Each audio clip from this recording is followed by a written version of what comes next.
There is at least one achievement François Hollande can trumpet. Growth is once again back on the menu. Nonetheless, the OECD has forecast a year without growth for the Eurozone, pressing the EU to outline a new plan to get the continent's economies moving.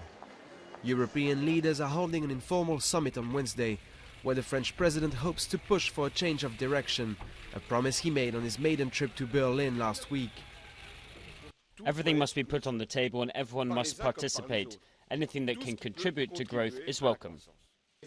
US President Barack Obama gave the socialist Hollande his full support during the Group of 8 summit in Camp David.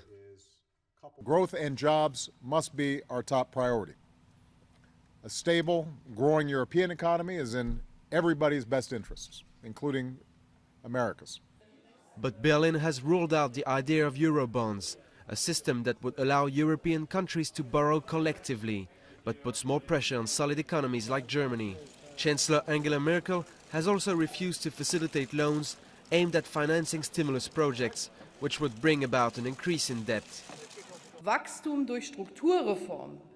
Renewed growth via structural reforms is important and necessary. Growth based on credit would take us back to the beginning of this crisis. We do not want it. We will not do it. Common ground is nonetheless starting to form among European countries.